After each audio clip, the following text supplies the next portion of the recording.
Trading করার জন্য তো $10 হলেই হয়, কিন্তু ট্রেডিং এর সফলতা পেতে হলে আমাদের কত ডলার প্রয়োজন, কত ডলার ইনভেস্ট করা প্রয়োজন। আচ্ছা, এবার চলেন মোস্ট ইম্পর্টেন্ট কোয়েশ্চন। কোন একজন ট্রেডার ট্রেডিং শুরু করার আগে সে অবশ্যই জানতে চায় যে কত ডলার হলে ভালো হয়, কত ডলার হলে আমি সফল হব। এবং সেদিন একজন মেসেজ দিল যে ভাই, আমি যদি $2000 এখানে ইনভেস্ট করি তাহলে কি রেগুলার বেসিসে প্রফিট করতে পারবো, মানে আমি কি ক্যারিয়ারটা গ্রো করতে পারবো। কোয়েশ্চনটা থাকে, how much capital do you need for trading success. এখানে বলেন যে ট্রেডিং করার জন্য তো $10 হলেই হয়, কিন্তু ট্রেডিং এর সফলতা পেতে হলে আমাদের কত ডলার প্রয়োজন, কত ডলার ইনভেস্ট করা প্রয়োজন। অনেকেই ট্রেডিং শুরু করার আগে এই প্রশ্নটা করেন, আমি কত টাকা বা কত ডলার ইনভেস্ট করব। এই প্রশ্নের উত্তর নির্ভর করে আপনার লক্ষ্য, গোল, রিস্ক ম্যানেজমেন্ট এবং মানসিক প্রস্তুতির উপর। আমরা অনেকেই ট্রেডিংটা কম্পিউটার, পিসি, ভালো মনিটর এগুলো নিয়ে প্রিপারেশন নিই, শিখে টিকে প্রিপারেশন নেই, কিন্তু মেন্টালি প্রিপারেশন নিতে আমরা ভুলে যাই। মেন্টাল প্রিপারেশন কিন্তু অনেক গুরুত্বপূর্ণ, সামনে আসছে আলোচনা। আপনার ব্যক্তিগত পরিস্থিতি বুঝে সঠিক মূলধন নির্ধারণ করাই সাফল্যের প্রথম ধাপ। আপনি ট্রেডিং এ যদি সফল হতে চান, তার মানে কি বোঝা গেল, আপনি কত অ্যামাউন্ট নিয়ে আসবেন সেটা নির্ভর করে না, আপনার সফলতা সেটার উপর নির্ভর করে না। আপনার সফলতা নির্ভর করে আপনার লক্ষ্যটা কি, আপনি এখানে কি কারণে এসেছেন। দেখেন, যে কেরিয়ার বিল্ড করতে এসেছে বাইনারি ট্রেডিং এ, আর যে জাস্ট $10K প্রফিট হলে তার জীবন আর দরকার নাই, এই দুইজনের গোল কিন্তু মিলবে না। আবার অনেকে আছে যে আমি মোটামুটি আমার উপরে যে ঋণগুলো রয়েছে সেগুলো পরিশোধ করব, একটা বাড়ি করব, একটা গাড়ি, এগুলো হলেই আর লাগবে না, তারপর আমি ফরেক্সে শিফট করব বা একটা ব্যবসা ধরাতে পারলে এদের অ্যামাউন্ট হলে আমার হয়ে যাবে। তাদের গোল কিন্তু মিলবে না। ক্যারিয়ার বিল্ডিং এর জন্য আলাদা রকম প্ল্যানিং, আর 10K, 20K, 30K এইগুলো ইনকাম করার জন্য আলাদা প্ল্যানিং। তো গোল আপনার বা আপনার লক্ষ্য আপনাকে নির্ধারণ করে যে কি ধরনের ডলারটা আপনার লাগবে, তখন আপনি কিভাবে রিস্ক ম্যানেজমেন্ট করতে চান। এখন আপনার ইচ্ছা, আপনার প্ল্যান হচ্ছে যে আপনি প্রতি ট্রেডে $50 করে নেবেন, কারণ দ্রুত আপনার এখানে গ্রো করা উচিত এবং আপনার কাছে ডলার আছে হিউজ। তাহলে তো আপনার এখানে $250 ইনভেস্ট করলে হবে না, আরো বেশি লাগবে, কারণ আপনি প্রতি ট্রেডে $50 ইউজ করতে চান। তো আপনার সাথে যে ছেলেটা এখানে $1 প্রতি ট্রেডে ইনভেস্ট করতে চায়, তার সাথে আপনার এইটা মিলবে না। তো এখানে যদি কেউ এসে বলে দেয় যে $300 নিয়ে আসলে আপনি সাকসেস হবেন, এটা ভুল। কারণ আপনি যে $300 এখানে নিয়ে আসেন, সে $300 দিয়ে কেউ একজন প্রথম ট্রেডেই নেয়, তো মিলবে না। তো এটাই নির্ভর করে আপনার গোলের উপরে, আপনি কি ধরনের লক্ষ্য এখানে নিয়ে এসেছেন, কি ধরনের রিস্ক ম্যানেজমেন্ট করতে চান এবং আপনি কিভাবে মেন্টালি প্রিপেয়ার। ঠিক আছে, এই যে রিস্ক ম্যানেজমেন্ট কিন্তু অনেক গুরুত্বপূর্ণ একটা বিষয় ভাইয়া। আমি সেদিনও বলেছিলাম মেন্টাল স্যাটিসফ্যাকশন কিন্তু দরকার। দেখেন, আমি যদি 2% এখানে রাখি যে আমার 2% প্রফিটেবল হয়ে যাবে, সেটা হয়ে যাবে মিনিমাম $650। $650 প্রফিট হলে আমার 2% হয়, তার মানে আমার অ্যাকাউন্টে কত ডলার আছে,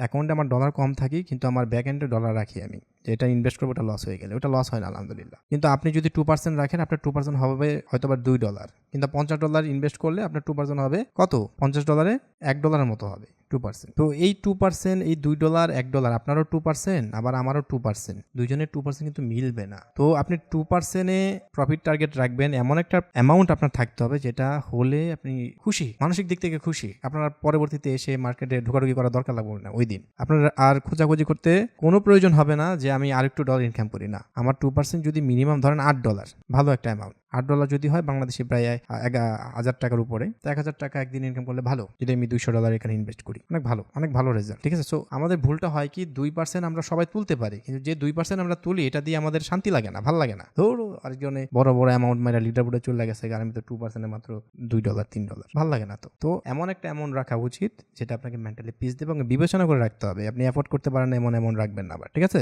তো যাই হোক আমরা আগাই। তো মূলধন ঠিক করা 3টি গুরুত্বপূর্ণ বিষয়, যেটা বললাম আপনার লক্ষ্যটা কি। আপনি কি প্রতিদিনে $5 থেকে $10 ইনকাম করতে চান, তাহলে আপনার ভিন্ন হবে ক্যাপিটাল, নাকি মাসে $50 থেকে $100 এটা ইনভেস্ট করে সেটাকে বড় করে তুলতে চান। প্রতিদিন $5 থেকে $10 চান, নাকি প্রতিদিন $50 থেকে $100 চান, ভিন্ন। নাকি এটি আপনি প্রফেশনালি করতে চান, মানে আপনার এটাকেই ক্যারিয়ার বিল্ড করতে হবে, সেক্ষেত্রে আলাদা। তো লক্ষ্য অনুযায়ী মূলধনের পরিমাণ কিন্তু ভিন্ন হবে। আমি বলে দিতে পারবো না যে আপনি এটা এত ডলার ডিপোজিট করেন আপনি ভালো একটা অ্যামাউন্ট ইনভেস্ট মানে এখান থেকে রিটার্ন পাবেন। ঠিক আছে, আপনার চাহিদা $3000 ডেলি ইনকাম করা, আমি দিচ্ছি $30 হবে না। যাই হোক, রিস্ক ম্যানেজমেন্ট অনুসরণ করছেন কিনা আপনি।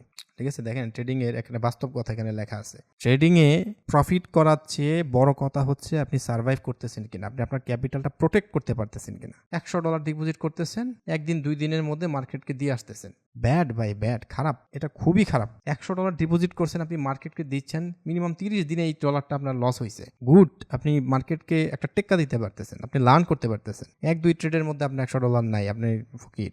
এটা করা যাবে না, এটা কখনোই প্রফেশনাল ট্রেডার আপনি হতে পারবেন না যদি আপনি এটা করেন, ভাতায় ঢুকিয়ে রাখেন ভালো মতো। আপনাকে সার্ভাইভ করা শিখতে হবে। ওকে, আর মিনিমাম 1 থেকে 3% বেশি এক ট্রেডে আপনারা রিস্ক নেবেন না, আপনার ক্যাপিটাল যতই হোক না কেন। যেন এমন একটা অ্যামাউন্ট থাকে যে আমি যদি এত ট্রেড করে 10টা ট্রেডও লস হয় তাহলে আমার অ্যাকাউন্টে ডলার থাকবে, অন্তত ফাঁকা হবে না, জিরো হবে না। ঠিক আছে? আচ্ছা, 3 নম্বর হচ্ছে আপনি কতটা মানসিকভাবে প্রস্তুত। ঠিক আছে, কম ব্যালেন্সে আমরা যদি মার্কেটে ট্রেড করি তখন অনেকে ধৈর্য হারিয়ে যায় বা লোভের কারণে বড় ট্রেড নেয়। $50 নিয়ে আপনি মাঠে নামছেন, কষ্ট করে $3 আপনার প্রফিট হয়েছে, ভালো লাগতেছে, মেন্টাল স্যাটিসফ্যাকশন নাই, ভাবলেন যে ধরো লাগাতার 3টা প্রফিট হয়েছে, এখন আরেকটা প্রফিট হইতে পারে, মাইরে দিয়ে 50 যদি লাগে তাহলে তো $100 হইলোই, নাহলে শেষ। তো ওই লোভটা অনেকের মধ্যে চলে আসে, যার কারণে বেশি বেশি লসের মুখে হতে বেশি ক্ষতি হয়ে যায়। মনোভাবে প্রস্তুতি না থাকলে, মানে মেন্টালি আপনি প্রিপেয়ার না থাকলে, আপনার বড় ক্যাপিটালও আপনাকে প্রফিট এনে দেবে না। ঠিক আছে, আমার অ্যাফিলিয়েট থেকে অ্যাকাউন্ট খুলেছে, এমন আছে একদিনে $2,500 শেষ। একদিন বলতে আপনি ধরেন 10-15 মিনিটের মধ্যে খুব কষ্ট করে $250-300 সে প্রফিটে ছিল, আমাকে সাপোর্টে দিছে, সে $300 প্রফিটে আরেকবার সেশন করতে গেছে, সাথে সাথে নাই, $2,500 নেই। $2,500 তার আসল, প্রফিটে 250 মিলাই দেখেন $2,750 নাই। এখন সে আর হাতে ক্যাপিটালও নাই যে ইনভেস্ট করবে যখন তখন। আমি মনে করি তার কাছে যদি আরো ক্যাপিটাল থাকতো, সে সেটা এখানে ডিপোজিট করতো, সেটাও লস করতো। এইটা করা যাবে না ভাই, মেন্টালি প্রিপেয়ার থাকতে হবে যে আজকে আমার এই লসটা হলে মার্কেটকে দিয়ে দিলাম ভাই। ভালো কিছু শিখতে গেলে টাকা খরচ করা লাগে না, তো আমি মার্কেট থেকে শিখলাম, মনে করেন এই খরচটা দিয়ে, এটাকে কস্ট অফ বিজনেস বলতে হবে, লস বলা যাবে না, কোনো সুযোগ নেই। ট্রেডিং এ যদি আপনি ট্রেডিং এর ভাষায় কথা বলেন তাহলে লস বলতে কিচ্ছু নেই, হয় শিখবো না হলে আমি প্রফিট করবো, লস নেই। ঠিক আছে, এনিওয়ে এখানে একটু গ্রাফ দেওয়া আছে যেখানে আপনি যদি শেখার জন্য লার্নিং পারপাসে শেখেন তাহলে ডেমো অ্যাকাউন্ট ইউজ করবেন, আর যদি স্মল আপনার কিছু কম প্রফিট হলেও আপনার চলবে, যেমন $20 থেকে $50 যদি আপনার প্রফিট লাগে, তাহলে প্রতি ট্রেডে আপনি $1 থেকে শুরু করতে পারেন। ঠিক আছে, সেক্ষেত্রে আপনার যে ফলাফলটা আসবে সেটা হচ্ছে $2 থেকে $3 আপনার প্রফিটে থাকতে পারে। আপনি এটা যদি আমরা মান্থলি ধরি, যে আপনার লক্ষ্য হচ্ছে মান্থলি আপনি $20 থেকে $50 ইনকাম করতে চান, তাহলে $1 করে আপনি মিনিমাম রিস্ক নেবেন এবং $2 থেকে $3 আপনার প্রফিট টার্গেট রাখবেন। স্টেবল গ্রোথের জন্য $100 থেকে $300 ডিপোজিট করতে হবে এবং $2 থেকে $5 পার ট্রেডে ট্রেড নিতে হবে, প্রফিট টার্গেট রাখতে হবে $5 থেকে $10। ঠিক আছে, এবং আপনি যদি প্রফেশনাল লেভেলে ট্রেড করতে চান, যে আপনি শুরু থেকেই প্রফেশনাল যেভাবে ট্রেড করে, হ্যাঁ আমার বাপের টাকা পয়সা আছে কিছু, এটা আমি আরো বড় করে বানাতে চাই, $500 থেকে $1,000 প্লাস আপনাকে ইনভেস্ট করতে হবে প্রতি ট্রেডে। অর্থাৎ আপনি যদি একটা ট্রেড নেন সেখানে যেন 5 ট্রেড হয়, মিনিমাম 5, তারপরে ম্যাক্সিমাম হচ্ছে 15, এটার ভিতরে আপনাকে ট্রেডগুলো নিতে হবে, রিস্কগুলো নিতে হবে প্রতি ট্রেডে। ঠিক আছে, এবং প্রফিট টার্গেট রাখতে হবে $20 থেকে $50 ডেইলি। যদি $20 থেকে $50 রাখেন তাহলে আপনার প্রফেশনাল লেভেলে যে টার্গেটটা সেটা অ্যাচিভ হবে। এখন ট্রেডিং এর সবচেয়ে মজার বিষয় হচ্ছে যে আপনি ধরেন 2% করে আপনি প্রথম 1 মাস, 2 মাস, 3 মাস আপনি মন মতো ডলার পাবেন না, ইভেন 6 মাস আপনি মন মতো ডলার পাবেন না 2% করে, কিন্তু যখনই 7 থেকে 8 মাস পের হবে দেখবেন যে আপনার 2% হয়ে যাচ্ছে $16,000 থেকে $17,000। মানে আপনি 2% টার্গেট রাখতেছেন, এটা এত হয়ে গেছে, এত মাল্টিপল ভাবে কম্পাউন্ডিং হয় পরের মাসগুলোতে যদি আপনি অ্যাকাউন্টটা উইথড্র না দেন। ঠিক আছে, তবে এটা আপনাদের শুরুতে করা উচিত না। আপনি অবশ্যই যদি $100 ডিপোজিট করেন, আপনার $100 প্রফিট হয়ে গেলে সাথে সাথে $100 উইথড্র দিবেন, পরে এই $100 থেকে আপনি অ্যাকাউন্টে স্বপ্ন সাজান, প্ল্যান করেন, বড় করেন। যেটা আপনি ইনভেস্ট করেন সেটা যদি উঠে আসে সাথে সাথে উইথড্র, তারপরে যেটা থাকবে সেটা থেকে যে অ্যাকাউন্টটা সেটা গ্রো করার চিন্তা করবেন। ঠিক আছে, এমন যেন না হয় যে আপনার যেটা ডিপোজিট করছেন সেটা আপনি প্রফিট করার পরেও উইথড্র দেন নাই, এটা বোকামি হবে। আপনি ডিপোজিট করেছেন 100, 500, ওটা প্রফিট হয়ে গেছে, আপনি সাথে সাথে উইথড্র দেন, দিয়ে যে 500 থাকবে অ্যাকাউন্টে বা 100 থাকবে ওটা দিয়ে ট্রেড করেন। মনে করেন ফার্স্ট টাইম ওইটাই আপনি ডিপোজিট করেছেন, তাহলে আপনি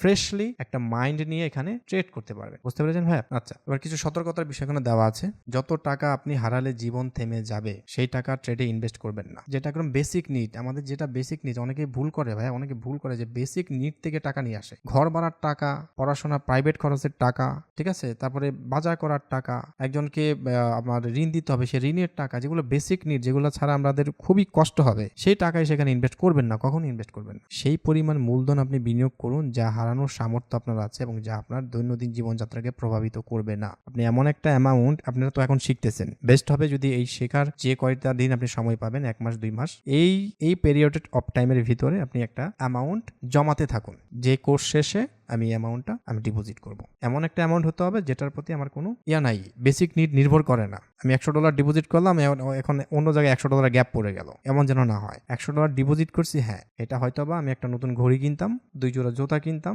এখন কিনবো না, আমার যেটা আছে সেটা দিয়ে চালায় নিতে পারবো, এখন এটা আমি ডিপোজিট করি। নতুন একটা ফোন কিনতাম, আমার একটা ভালো ফোন আছে, এখন আরেকটা নতুন ধরুন একটা আইফোন আসছে, সেই আইফোনটা আমি কিনতে চাই, সেই আইফোন না কিনে আমি সেটা ইনভেস্ট করি, ইনভেস্ট করে যদি প্রফিট হয় পরে কিনবো না। ওই ধরনের টাকা আপনি এখানে ইনভেস্ট করবেন, ভালো ফলাফল পাবেন। আপনি 1 মাসে বেতন পাইছেন, পুরোটা ঢুকাই দিয়েছেন, পরের মাস চলতে হচ্ছে আপনাকে ধার দেনা করে করে। আপনি অনেক সমস্যা, এমনিই প্যারা, আরো মাথার উপরে প্যারা থাকবে, ঘুরঘুর করবে যে কি করলাম, নিজেকে গিল্টি ফিল হবে। এটা করার কোনো দরকার নেই, ঠিক আছে? আর খুব সুন্দর একটা কথা, বড় ক্যাপিটাল মানে বড় প্রফিট নয়, ডিসিপ্লিন ইজ দ্য কি। ডিসিপ্লিন ইজ দ্য কি। আমি বললাম যে বাইনারি ট্রেডিং হচ্ছে অনেকগুলো নিয়ম ফলো করা, রুলস ফলো করা। তো যখনই আপনি নিয়ম ভাঙবেন, মনে করেন আপনি বাইনারি ট্রেডার হতে পারছেন না, ঠিক আছে? আচ্ছা,